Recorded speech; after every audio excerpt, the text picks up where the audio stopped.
Kami persilahkan Dr. Indah Kartika Murni untuk menyampaikan paparannya. Maksimal 60 menit. Silahkan, dokter. Ya, terima kasih banyak Dr. Nini Setiahastuti atas perkenalannya. Izinkan saya share screen.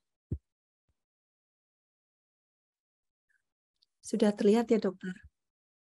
Sudah, dokter. Ya, terima kasih banyak. Terima kasih banyak Bapak Ibu atas kesempatannya.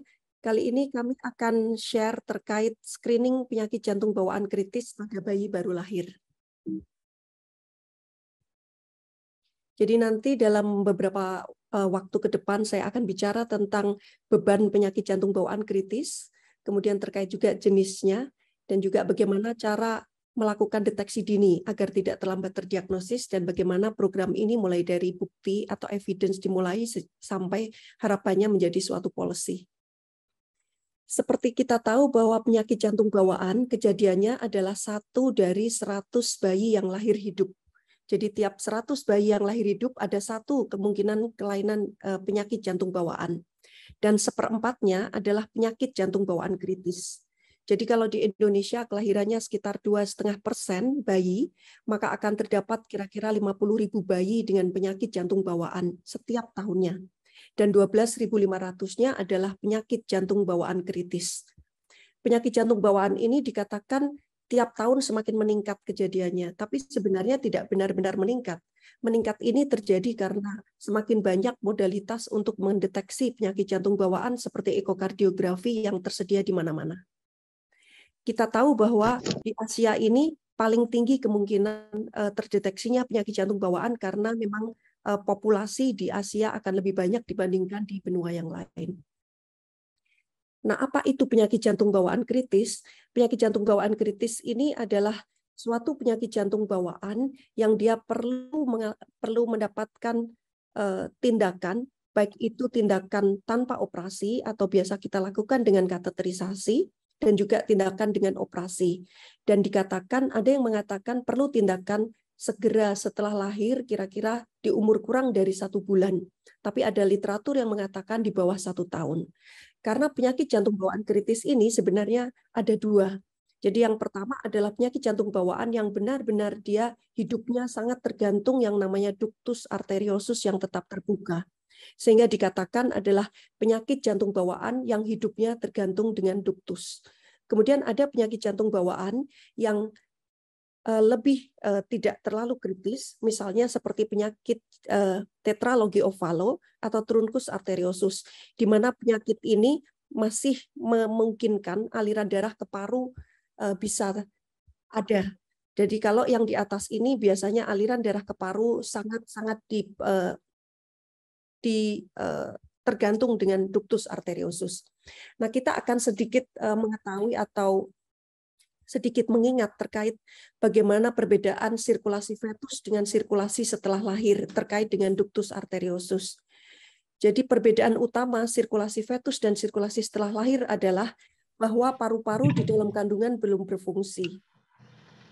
Dan oksigenasi dilakukan oleh plasenta. Jadi kita tahu adalah ada 4 shunt di dalam sirkulasi fetus. Yang pertama adalah plasenta itu sendiri, yang kedua adalah ductus venosus, yang ketiga adalah foramen ovale.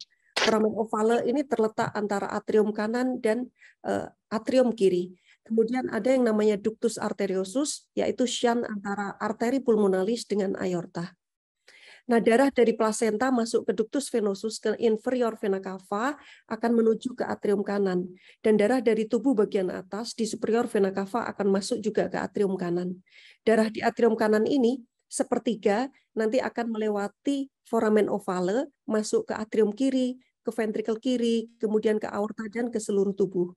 Sedangkan 2/3 darahnya yang di atrium kanan akan menuju ke ventrikel kanan, kemudian masuk ke arteri pulmonalis.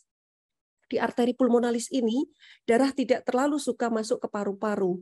Seperti kita tahu, paru-paru di dalam kandungan belum berfungsi karena alveolus diisi oleh cairan amnion, sehingga tekanan paru sangat tinggi atau resistensinya tinggi, maka darah itu tidak suka melewati paru-paru karena tekanannya tinggi. Tetapi darah suka melewati ductus arteriosus masuk ke aorta. Karena kita tahu aorta atau systemic vascular resistant ini berhubungan dengan plasenta yang tahanannya sangat rendah. Sehingga systemic vascular resistant rendah di dalam kandungan. Oleh karena itu darah lebih suka masuk melewati ductus arteriosus ke aorta dibandingkan ke paru-paru. Nah, bagaimana setelah lahir? Setelah lahir bayi akan menangis. Jadi pada saat menangis dan juga saat proses persalinan, cairan di dalam alveolus akan diserap oleh kapiler di sekitarnya. Kemudian saat menangis juga dia akan memasukkan udara di alveolus sehingga paru-paru akan mengembang. Tahanan vaskuler paru menjadi turun dengan cepat. Selain itu, plasenta setelah lahir akan dipotong. Karena plasenta dipotong, maka sistemik vaskular resistant meningkat dengan cepat. Yang terjadi adalah setelah lahir, karena plasenta dipotong, lama-lama ductus venosus tadi akan obliterasi. Kemudian darah dari inferior vena cava dan superior vena cava yang masuk ke atrium kanan, ke ventricle kanan, kemudian ke arteri pulmonalis, dia menjadi tidak terlalu suka masuk ductus arteriosus menuju ke aorta. Karena kita tahu tadi bahwa aorta tekanannya menjadi sangat meningkat akibat plasenta dipotong. Nah, darah di arteri pulmonalis, dia akan lebih suka masuk ke paru-paru, karena tahanan vaskuler paru menurun dengan cepat setelah paru mengembang saat bayi itu lahir. Karena darah banyak masuk ke paru, maka darah yang dikeluarkan dari paru sebagai darah bersih menjadi lebih banyak, sehingga darah yang di vena pulmonalis menjadi lebih banyak, dan darah di atrium kiri menjadi banyak. Sehingga tekanan di atrium kiri akan lebih besar daripada atrium kanan yang akan menutup foramen ovale dari arah kiri. Selanjutnya yang terakhir menutup adalah ductus arteriosus. Ductus arteriosus ini dijaga tetap terbuka di dalam kandungan karena adanya prostaglandin. Prostaglandin ini diproduksi oleh plasenta dan prostaglandin dipecah atau didegradasi atau dihabiskan oleh paru-paru. Karena di dalam kandungan paru-paru belum berfungsi, maka kadar prostaglandin sangat tinggi. Kemudian saat setelah lahir yang terjadi adalah kita memasukkan oksigen ke paru-paru karena dia bernafas, sehingga PaO2 yang meningkat pada janin ini pada setelah lahir dia akan merupakan stimulus yang paling efektif untuk mengkonstriksi ductus arteriosus. Selain itu yang terjadi setelah lahir adalah pas saat plasenta dipotong, maka kadar prostaglandin menurun dengan cepat. Dan sisa-sisa prostaglandin didegradasi di dalam paru-paru, sehingga lama-lama ductus ini menjadi menutup akibat dari kadar prostaglandin yang sangat turun dan kadar PaO2 yang meningkat pada bayi setelah lahir. Dan dikatakan ductus arteriosus ini normalnya sekitar hampir 100% pada bayi cukup bulan, dia akan menutup di usia sekitar 60-70 jam atau kira-kira umur 3 hari. Sehingga bila setelah 3 hari dia masih tetap terbuka, biasanya dikatakan sebagai patent ductus arteriosus. Nah, penyakit jantung bawaan kritis ini permasalahannya adalah pada bayi setelah lahir biasanya dia akan baik-baik saja. Jadi dia tidak akan menimbulkan gejala kebanyakan pada penyakit jantung bawaan kritis setelah lahir.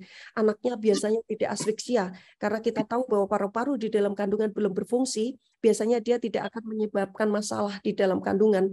Tetapi nanti setelah lahir, setelah umur beberapa jam atau beberapa hari, kadang-kadang dia akan menimbulkan gejala pada anak yang sebelumnya baik-baik saja. Dan gejala ini biasanya akan terbagi menjadi 2 secara umum. Jadi ada yang namanya penyakit jantung bawaan sistemik yang tergantung sirkulasi sistemiknya tergantung ductus arteriosus. Sirkulasi sistemik seperti kita tahu adalah terkait dengan jantung sebelah kiri, yaitu ventricle kiri dan aorta. Sehingga apabila hidupnya sangat tergantung ductus arteriosus, bila ductus arteriosusnya ini menutup, maka sirkulasi sistemik ini menjadi akan sangat kolaps. Sehingga gejalanya yang muncul beberapa hari setelah terjadinya ductus arteriosus yang menutup, maka dia akan muncul gejala seperti shock. Jadi salah satunya bila anak-anak itu bayi lahir baik-baik saja, kemudian terjadi shock yang tiba-tiba tanpa faktor risiko sepsis misalnya, maka mungkin salah satunya kemungkinannya adalah penyakit jantung bawaan kritis. Kemudian kadang-kadang kalau kita periksa perfusi atau nadi femoralisnya menjadi lebih lemah dibandingkan di ekstremitas bagian atas. Nah, kemungkinan lesi sistemik yang berikutnya, lesi penyakit jantung bawaan kritis yang berikutnya adalah sirkulasi paru yang tergantung duktus. Nah, sirkulasi paru yang tergantung duktus ini biasanya kelainannya berhubungan dengan jantung yang di sebelah kanan, yaitu biasanya ventrikel kanan yang terganggu atau pulmonari arterinya yang terganggu. Apabila ada masalah dengan duktus arteriosus yang menutup, padahal dia merupakan sumber pasokan untuk sirkulasi paru, maka biasanya anak-anak tersebut akan terjadi sianosis atau sangat sianosis dan juga oksigennya sangat desaturasi setelah bayi itu lahir. Nah, ini ada beberapa penyakit jantung bawaan yang hidupnya tergantung dari ductus arteriosus. Contohnya adalah transposition of the great arteries atau TGA. Seperti kita tahu, jantung yang normal, darah bersih akan masuk ke seluruh tubuh melalui aorta, dan darah kotor akan dimasukkan ke paru-paru untuk dibersihkan. Tetapi pada TGA, yang terjadi adalah pembuluh darah aorta dan pulmonari arteri terbalik. Jadi darah kotor akan masuk ke aorta ke seluruh tubuh, dan darah bersih akan dimasukkan lagi ke paru-paru untuk dibersihkan. Sehingga pada pasien-pasien seperti ini, bila kita tidak deteksi secara dini, maka anak ini akan nanti hidupnya menjadi tidak bisa lebih lama karena terjadi asidosis metabolik yang berat dan hipoksia. Dan pasien-pasien seperti ini perlu adanya mixing atau mencampurkan darah antara darah bersih dan darah kotor agar dia bisa hidup, yang selanjutnya harus dilakukan tindakan operasi cepat. Kemudian ada juga penyakit yang namanya truncus tricuspid atresia, yaitu darah tidak bisa masuk ke jantung sebelah kanan atau ke ventrikel kanan karena tricuspidnya tertutup, sehingga darah kotor tidak bisa masuk ke jantung sebelah kanan dan ke paru, maka darah akan melewati lubang di tingkat atrium yang namanya ASD ke seluruh tubuh, sehingga nanti darah kotor akan masuk ke seluruh tubuh. Anak ini tidak akan hidup bila tidak ada yang namanya ductus arteriosus yang terbuka, yang akan mengalirkan darah dari aorta masuk ke arteri pulmonalis untuk dibersihkan, yang kemudian masuk ke jantung sebelah kiri. Demikian juga ada yang namanya pulmonari atresia, yaitu darah tidak bisa masuk dari ventrikel kanan menuju ke arteri pulmonalis. Dan biasanya pada anak seperti ini, maka darah kotornya akan bisa melewati lubang di tingkat atrium atau di tingkat ventrikel yang akan menyebabkan darah kotor masuk ke seluruh tubuh. Sehingga anak-anak ini juga tidak akan hidup bila tidak ada yang namanya ductus arteriosus yang terbuka yang akan mengalirkan sebagian darah kotor masuk ke paru-paru untuk dibersihkan, kemudian nanti mengalir ke seluruh tubuh. Sehingga pasien-pasien seperti ini hidupnya sangat tergantung dari ductus arteriosus yang terbuka untuk sirkulasi parunya. Kemudian ada sirkulasi sistemik yang hidupnya tergantung ductus arteriosus. Contohnya pada penyakit yang namanya hypoplastic left heart syndrome atau interrupted aortic arch. Pada pasien seperti ini, ventrikel kirinya sangat kecil, sehingga karena ventrikel kirinya sangat kecil, maka aortanya pun akan menjadi sangat kecil, sehingga pasien-pasien seperti ini tidak cukup aliran darah ke sistemik. Akibatnya, bila tidak ada ductus arteriosus yang tetap terbuka, yang mengalirkan darah dari pulmonari arteri masuk ke aorta descendens menuju ke seluruh tubuh, maka pasien-pasien seperti ini akan meninggal dengan cepat saat ductus arteriosusnya menutup. Nah, kita melakukan suatu penelitian di Rumah Sakit Umum Pusat Dr. Sarjito. Kita ingin melihat apakah anak-anak dengan PJB atau penyakit jantung bawaan ini, apakah dia terlambat terdiagnosis atau dia didiagnosis secara ideal dengan cepat. Ternyata kita tahu bahwa sekitar 60% bayi dengan penyakit jantung bawaan ternyata terlambat terdiagnosis. Dan untuk penyakit jantung bawaan kritis, itu adalah terdiagnosis terlambat sekitar 85%. Jadi sekitar dari 10 bayi yang dengan penyakit jantung bawaan yang kritis, ada 8-9 bayi mengalami keterlambatan terdiagnosis. Dan ternyata terlambat terdiagnosis ini kebanyakan memang faktornya terkait dengan petugas kesehatan. Beberapa penyebab dari keterlambatan terdiagnosis, salah satunya adalah mungkin dokter mendiagnosisnya sebagai penyakit yang lain, kemudian karena badannya kurus diberi makan saja, kemudian tidak diidentifikasi dengan penyakit yang lain, kemudian ada juga yang mengatakan petugas kesehatan mengatakan bahwa biru itu mungkin normal pada bayi setelah lahir, kemudian karena pasiennya mengalami permasalahan finansial, kemudian karena orang tuanya merasa anaknya baik-baik saja, tidak tampak sakit, dan juga akibat dari orang tuanya memilih untuk alternatif medicine dibandingkan menjumpai dokter. Hal-hal ini akan menyebabkan kita menjadi terlambat terdiagnosis. pasien dengan penyakit jantung bawaan. Dan pada pasien-pasien yang terlambat terdiagnosis tadi, ternyata sekitar 50% atau dari 2 pasien penyakit jantung bawaan, 1 mengalami gagal jantung kongestif. Kemudian 15%-nya mengalami hipertensi paru. Permasalahannya adalah angka kejadian mortalitas pada penyakit jantung bawaan kritis di Indonesia secara umum kita memang belum mendapatkan.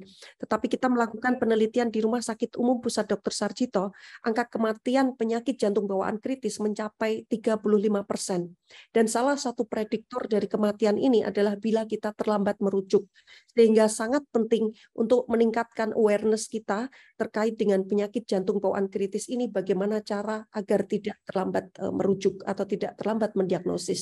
Nah, bagaimana biar kita tidak terlambat melakukan deteksi pada penyakit jantung bawaan kritis ini? Idealnya dilakukan yang namanya deteksi dini penyakit jantung bawaan, yaitu ada 3 macam. Yang pertama adalah dilakukan secara vital ekokardiografi. Tapi vital ekokardiografi ini tidak dilakukan secara rutin di negara kita, dan biasanya melakukan adalah dokter obsgin.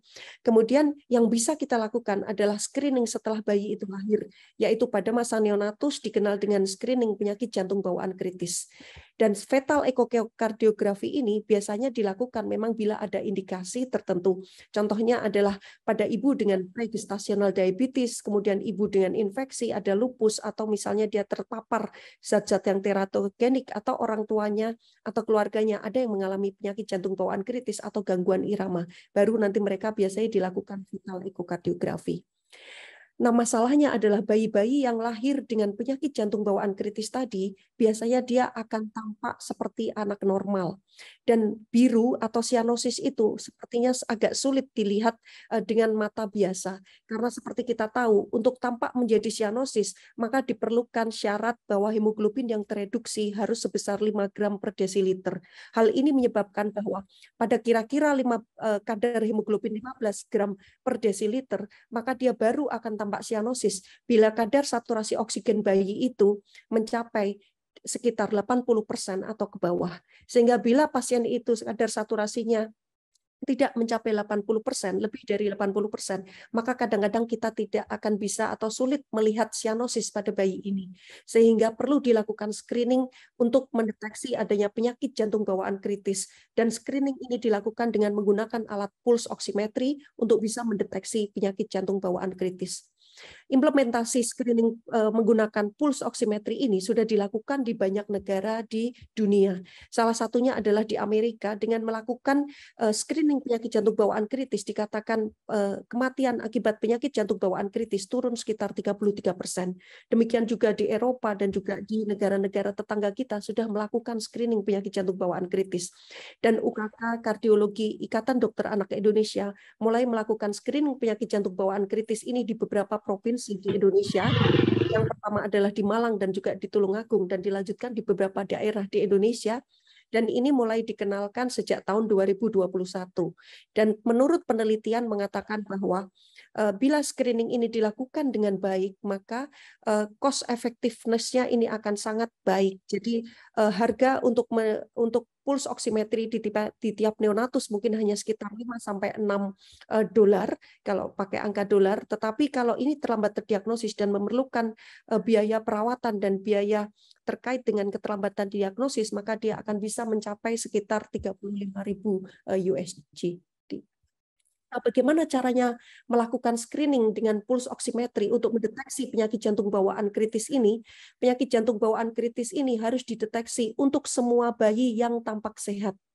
Jadi kalau bayinya itu memang sudah tampak sakit, maka dia bukan di screening lagi, tetapi memang harus didiagnosis apakah ada permasalahan di jantung atau di paru. Tetapi kalau pada anak yang bayi tampak sehat di usia lebih dari 35 minggu, maka dia seharusnya dilakukan screening menggunakan pulse oximetry. Jadi screeningnya ini dilakukan pada usia 24-48 jam idealnya.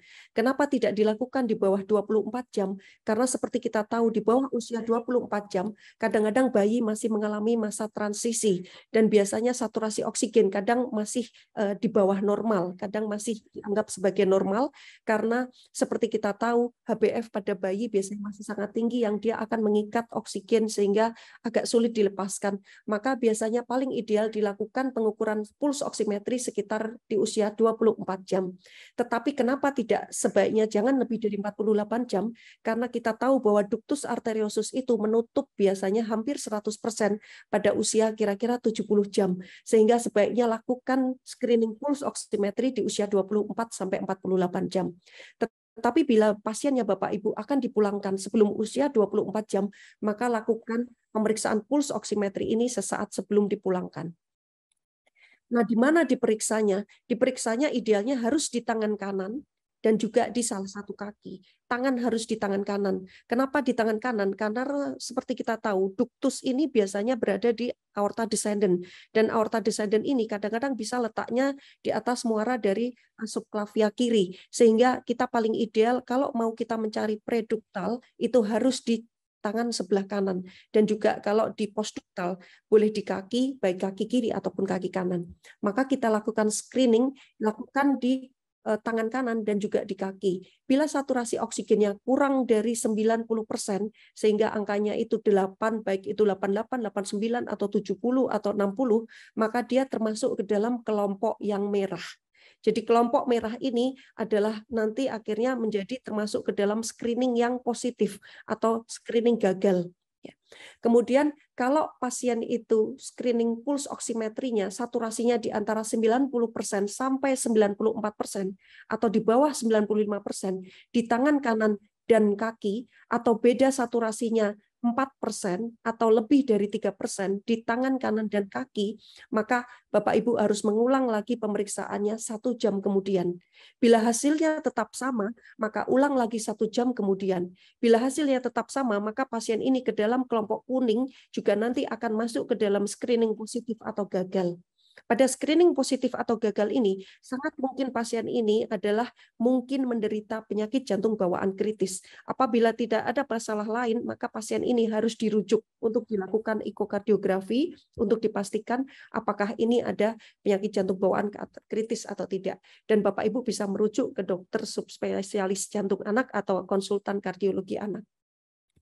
Kemudian apabila saturasi oksigen ini di atas atau sama dengan 95% di tangan atau kaki dan beda saturasi itu tidak lebih dari 4%, ya, jadi tidak lebih dari 3% atau ke bawah, maka dia termasuk ke dalam kelompok hijau. Kalau kelompok hijau ini, bahwa screeningnya adalah negatif atau lolos.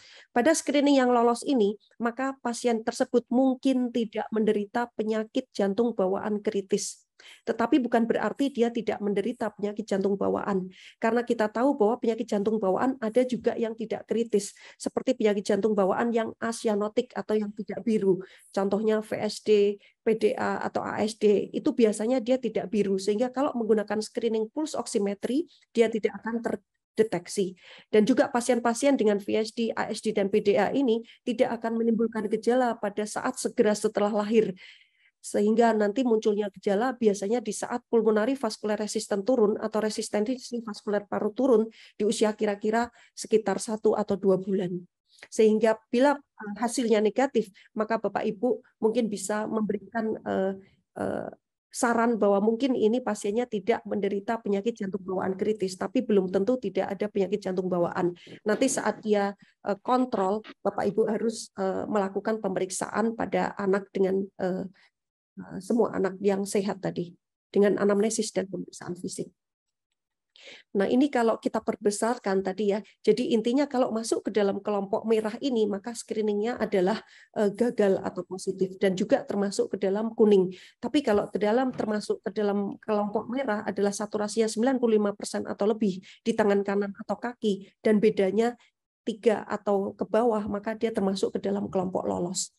Nah, kita juga mengadopsi chart ini dari Ontario, kita lihat bahwa ini adalah kalau di tangan kanan ya, dan ini di kaki, Bapak Ibu misalkan dapat di saturasi oksigen di tangan kanan 97%, kemudian di kakinya mendapatkan 94%, sehingga kita lihat beda saturasinya adalah 3, maka dia termasuk ke dalam kelompok hijau. Maka kelompok hijau mungkin dia tidak menderita penyakit jantung bawaan kritis, tapi belum tentu dia tidak menderita penyakit jantung bawaan yang tidak kritis. Nah, tapi kalau Bapak Ibu mendapatkan saturasi di tangan kanan 97, tapi di kakinya adalah 93, maka bedanya adalah 4, dia termasuk di dalam kelompok kuning. Lakukan pengulangan cek saturasi setiap 1 jam sebanyak 3 kali. Bila sebanyak 3 kali sama saja, maka ini juga harus dirujuk. Tapi kalau jelas dia adalah di bawah 90% di tangan kanan atau di kaki, maka dia kelompok merah. Ini harus dilakukan pengecekan apakah pasien tersebut mengalami screening penyakit jantung bawaan puls oximetry atau tidak. Kalau Bapak Ibu ikut pelatihan screening puls oximetry yang dilakukan oleh UKK Kardiologi Ikatan Dokter Anak Indonesia, nanti Bapak Ibu bisa mendapatkan buku untuk panduan pelatihan screening penyakit jantung bawaan kritis seperti ini. Nah, bagaimana itu yang dikatakan screening lolos? Tadi saya ulangi bahwa screening dikatakan lolos atau dia negatif bila saturasi oksigennya 95% atau lebih di tangan kanan atau kaki, dan beda saturasinya tidak lebih dari 3% antara tangan kanan dan kaki. Selanjutnya, ini mungkin bukan penyakit jantung bawaan kritis, tapi belum tentu tidak ada penyakit jantung bawaan yang bukan kritis. Nah, perlu di screening ulang apabila saturasi oksigennya 90-94% di tangan kanan dan kaki, atau beda saturasinya lebih dari 3%, yaitu 4% di antara tangan dan kaki. Lakukan pemeriksaan 2 kali lagi, bila tetap maka dia termasuk ke dalam kelompok yang harus dirujuk atau screening yang positif. Jadi screening gagal itu adalah yang pertama, bila saturasinya di bawah 90% tangan atau kaki, atau bila saturasinya 90-94% di tangan kanan dan kaki, atau beda saturasinya lebih dari 4% bila sudah dilakukan pengulangan pengukuran sebanyak 3 kali. Nah, idealnya pemeriksaan puls oximetry untuk bayi baru lahir adalah yang seperti ini. Ini yang paling ideal. Karena dia menggunakan tape yang nanti ditempelkan ke dalam ke jari bayi. Nanti kita akan lihat bagaimana pelaksanaannya di video. Tetapi kadang-kadang realitanya kita ada yang seperti ini. Idealnya memang ini tidak dilakukan untuk bayi karena biasanya pemeriksaannya menjadi tidak valid. Nah, kalau Bapak Ibu melakukan screening puls oximetry ini, maka nanti ada beberapa penyakit jantung bawaan kritis yang bisa terdeteksi. Jadi 7 dari penyakit jantung bawaan kritis ini sangat mungkin bisa terdeteksi dengan melakukan screening puls oximetry. Seperti kita tahu spesifisitasnya sangat tinggi. Jadi kalau Bapak Ibu mengingat metode SPIN dan SNOT itu, jadi kalau spesifisitasnya sangat tinggi, maka bila hasilnya positif, dia sangat mungkin menginklusi diagnosis. Jadi kalau hasilnya ini karena spesifisitasnya hampir mendekati 100%, maka bila Bapak Ibu menemukan screening positif, sangat mungkin pasien ini menderita penyakit jantung bawaan kritis. Tetapi nanti idealnya Bapak Ibu kalau melakukan screening, jangan bilang bahwa screening ini akan dilakukan untuk mendeteksi penyakit jantung bawaan kritis, karena secara alamiah ini akan menimbulkan ketakutan dan juga menimbulkan kecemasan pada ibu-ibu setelah lahir karena anaknya tampak sehat. Kalau nanti dideteksi penyakit jantung bawaan kritis, ini agak cukup mengkhawatirkan. Tapi lebih baik mungkin Bapak Ibu memberikan istilah melakukan screening menggunakan puls oximetry, walaupun memang ini untuk mendeteksi penyakit jantung bawaan kritis. Karena seperti kita tahu bahwa puls oximetry ini merupakan suatu termasuk mungkin menjadi tanda vital yang kelima ya setelah yang lain-lain. Dan ini biasanya umum dilakukan pemeriksaan pada bayi baru lahir. Karena kita tahu bahwa mengidentifikasi warna itu biasanya dilakukan pada saat resusitasi neonatus. Dan kita tahu bahwa pemeriksaan menggunakan puls oximetry ini sangat tidak invasif dan juga sering tersedia di mana-mana. Dan kalau Bapak Ibu ingin mendeteksi menggunakan pemeriksaan fisik, baik itu murmur ataupun yang lain, harus hati-hati karena ternyata pada penyakit jantung bawaan kritis, sebanyak 50% ini tidak terdengar murmur atau tidak terdengar bising. Sehingga sebaiknya kita lakukan screening puls oximetry ini karena dia sangat baik positif predictive value-nya. Nah, kita melakukan penelitian terkait apakah screening puls oximetry ini visible atau tidak dilakukan di Indonesia, dan kita pilot study kita lakukan di Yogyakarta. Kita lakukan di 4 rumah sakit di Yogyakarta, salah satunya adalah Rumah Sakit Umum Pusat Dr. Sarjito. Selama 3 bulan ini kelahiran di 4 rumah sakit ini sekitar 2.600 bayi yang lahir, dan yang kita berhasil screening adalah sekitar 57%. Ada beberapa tantangan yang muncul pada saat screening pulse oximetry ini. Ini memang tidak mudah, tetapi ini juga tidak sulit untuk dilakukan. Dan dari 1.450 bayi yang di screening, ternyata ada 10 bayi yang mengalami screening yang positif, ya. Sehingga kemudian dirujuk dilakukan ekokardiografi, dan kita temukan 8 dengan penyakit jantung bawaan kritis yang terdiagnosis dari metode screening penyakit jantung bawaan kritis menggunakan pulse oximetry pada bayi sehat di Yogyakarta. Dan kalau kita lihat ini kejadian-kejadiannya adalah termasuk penyakit jantung bawaan kritis yang cukup berat yang kita temukan. Dan kalau kita lihat angka kejadian ini memang cukup tinggi dibandingkan di banyak publikasi ilmiah yang ada, yang sudah dipublikasi. Dan beberapa hal yang terkait dengan challenges atau barrier untuk pelaksanaan screening pulse oximetry, salah satunya adalah karena memang yang melakukan screening pulse oximetry ini biasanya bukan dokter, dan biasanya adalah perawat atau bidan. Mereka pekerjaannya sudah sangat banyak terkait dengan perawatan bayi, jadi kadang-kadang memang ini bisa saja dianggap menambah pekerjaan yang memang sudah pekerjaannya banyak, sehingga mungkin perlu diberikan edukasi dan juga termasuk sistem di rumah sakit, sehingga screening pulse oximetry ini agar tetap bisa diterapkan pada kondisi-kondisi bayi segera setelah lahir pada semua bayi yang sehat. Kemudian termasuk permasalahan barangnya itu sendiri, karena screening pulse oximetry menggunakan alat yang ideal, pulse oximetrinya biasanya kadang-kadang tidak tersedia di tempat Bapak Ibu, dan juga bayi-bayi itu sendiri kadang-kadang tidak mudah dilakukan screening ini, karena idealnya melakukan screening ini bukan pada saat bayi itu tidur, tetapi pada saat bayi ini bangun, tetapi dia seharusnya idealnya adalah bayi ini saat tenang.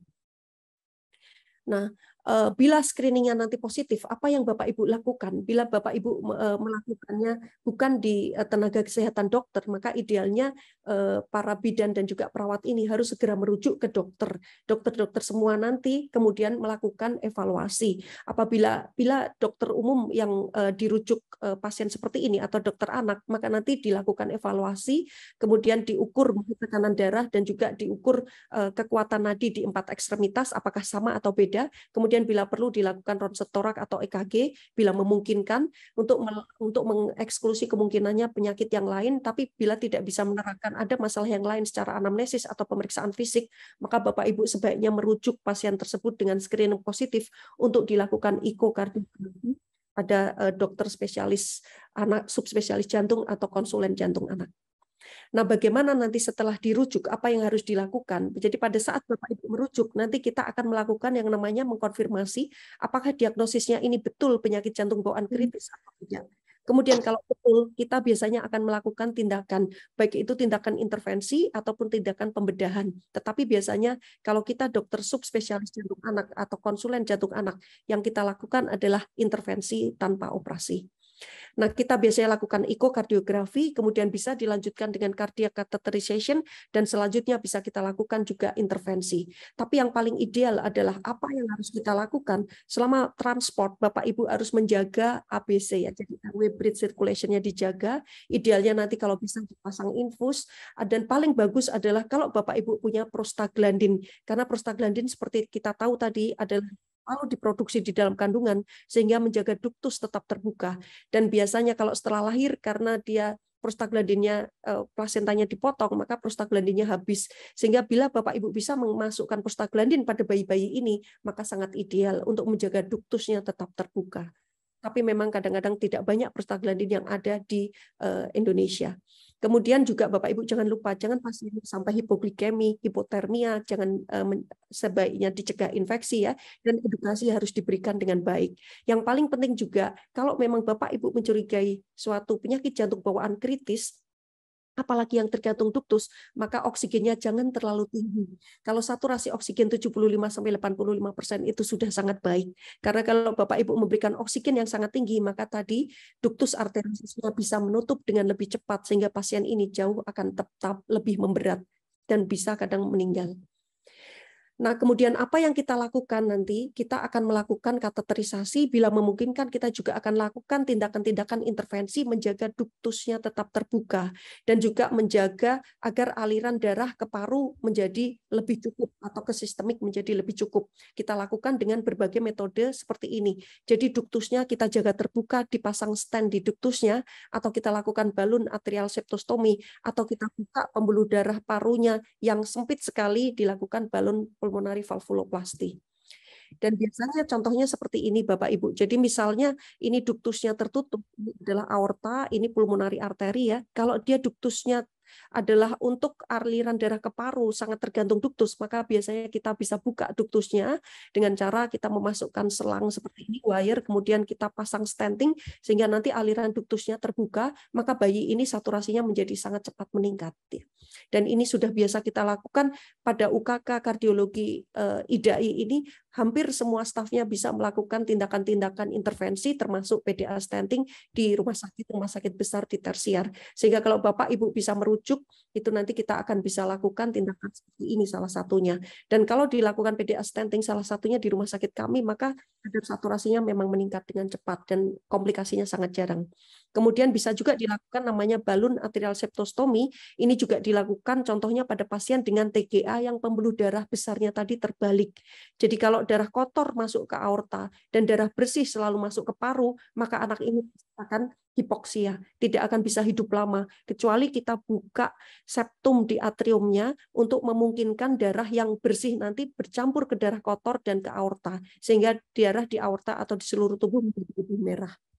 Ini kita lakukan namanya dengan balon atrial septostomi.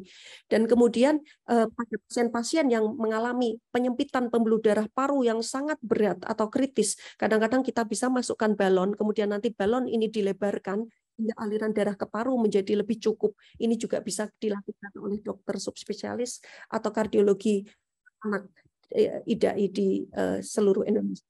Kemudian kita lihat ini memang luarannya juga cukup baik pada anak-anak dengan penyakit jantung bawaan kritis tadi yang kita lakukan tindakan dengan segera.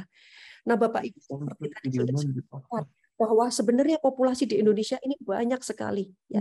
Berapa ratus juta orang Indonesia, dan kita tahu tadi hampir sekitar 12.500 bayi setiap tahun lahir dengan penyakit jantung bawaan kritis.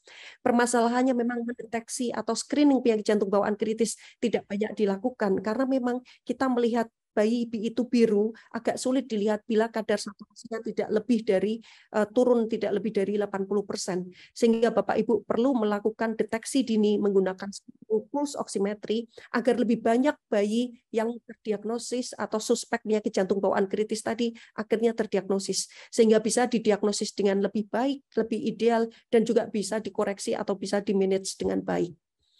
Nah, kita melakukan beberapa hal, yaitu tadi ya, kalau kita tahu bahwa problem WHO mengatakan bahwa angka kematian bayi itu sangat tinggi, dan kita sudah tahu bahwa kita harus menurunkan angka kematian ini sampai tahun 2030, dan penyakit jantung bawaan kritis ini ternyata menempati urutan keempat mengkontribusi kematian kalau di usia 7 hari, dan kalau di usia kita mau pergi ya, mengkontribusi kematian sampai di peringkat kedua, sehingga ini penyakit jantung bawaan yang kritis ini memang menjadikan beban kesehatan yang cukup berat di Indonesia. Dan kita tahu bahwa ternyata screening pulse oximetry tadi dibuktikan visible menurut penelitian yang sudah dilakukan, dan cost effective analysis di banyak negara mengatakan bahwa ini tidak terlalu mahal dan juga sangat efektif untuk menurunkan kematian. Dan kita melakukan hal-hal seperti ini termasuk workshop atau seminar, baik itu untuk petugas kesehatan dan juga untuk bidan dan juga untuk awam dilakukan agar lebih meningkatkan awareness terhadap screening jantung bawaan kritis. Harapannya nanti ini bisa dijadikan sebagai kebijakan oleh pengguna kebijakan, dan ini sudah dimasukkan ke dalam naskah akademik untuk menurunkan angka kematian bayi, dan sudah masuk ke dalam peraturan presiden, dan di sana juga Kementerian Kesehatan sudah memasukkan pelatihan screening pulse oximetry ini ke dalam buku manajemen terpadu balita muda.